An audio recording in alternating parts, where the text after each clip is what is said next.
أبو فؤاد قال حن يا قلب حنات ويا جبال السود ردي حنيني. كانت معايا جوهرة من سنوات جعلتها شمعة لباقي سنيني. كانت دواء قلبي لكل الجراحات وإن كنت ناديها بسرعة تجيني.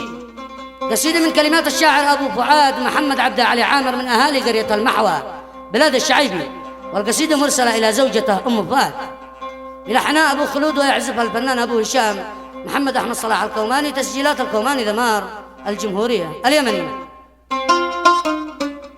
طيب التسجيل الشاعر أبو سعد الحريزي.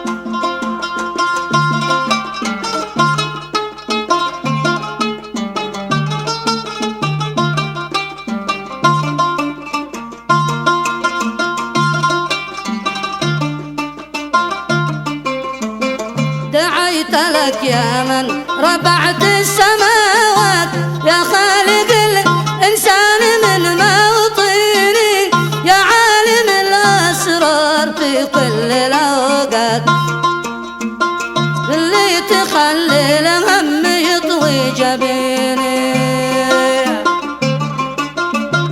دعيت لك يا من رفعت السماوات، يا خالق الإنسان من موطني، يا عالم الأسرار في كل الأوقات، فلا تخل للهم يطوي جبيني.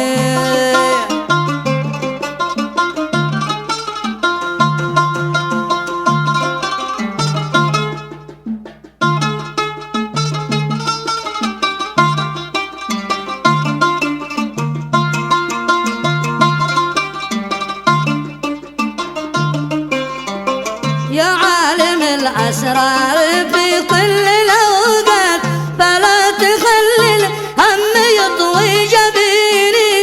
أنت الحكم والعدل عند المقاضاة، وأنت السند يا ربي وأنت معيني.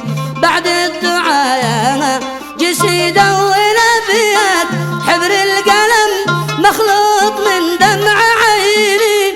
أبو فؤاد قال حن يا قلب حنات، ويا الجبال السود ردي حنيني.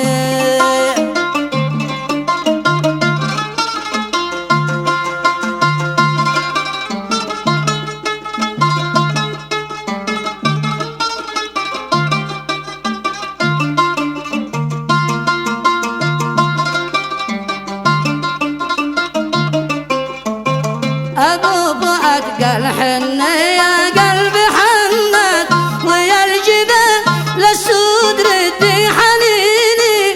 كانت معي جوهرة من سنوات جعلتها شمعة لباقي سنيني. كانت دوا قلبي لكل الجراحات، وإن كنت ناديها بسرعة تجيبني. يا أم فؤاد ما هو السبب للخلافات، يا بنت خالي والقسم صار حيني.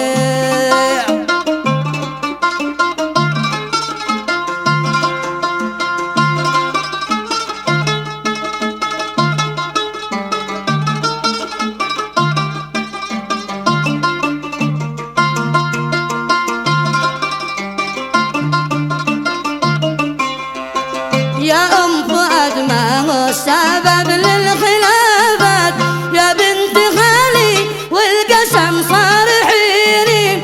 ليش الوفا والود في داخل الشمات، بعد المحبة والوفا تجرحيني.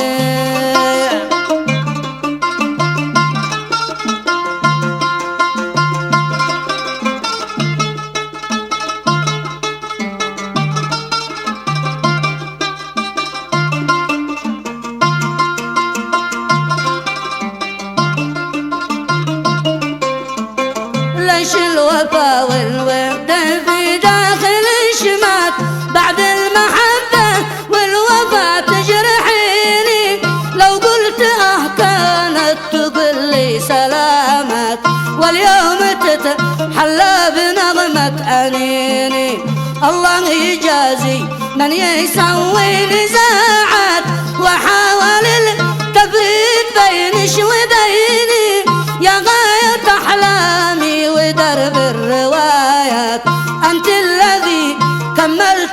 نص ديني. يا غاية أحلامي ودرب الروايات، أنت الذي كملت بش نص ديني. يا نبض قلبي يا شموع الإنارات، على مرارات الحياة ساعديني.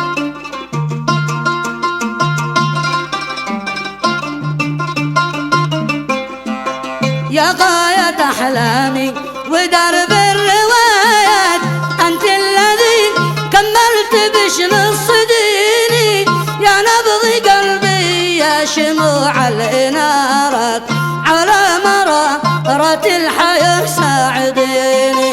يا نبض قلبي يا شموع الإنارات، على مرارات الحياة ساعديني. ثم الصلاة غشى نبي الهدايات، ردوا معي بصوت يا سامعيني. صلوا معي بصوت يا سامعيني. صلوا معي بصوت يا سامعيني.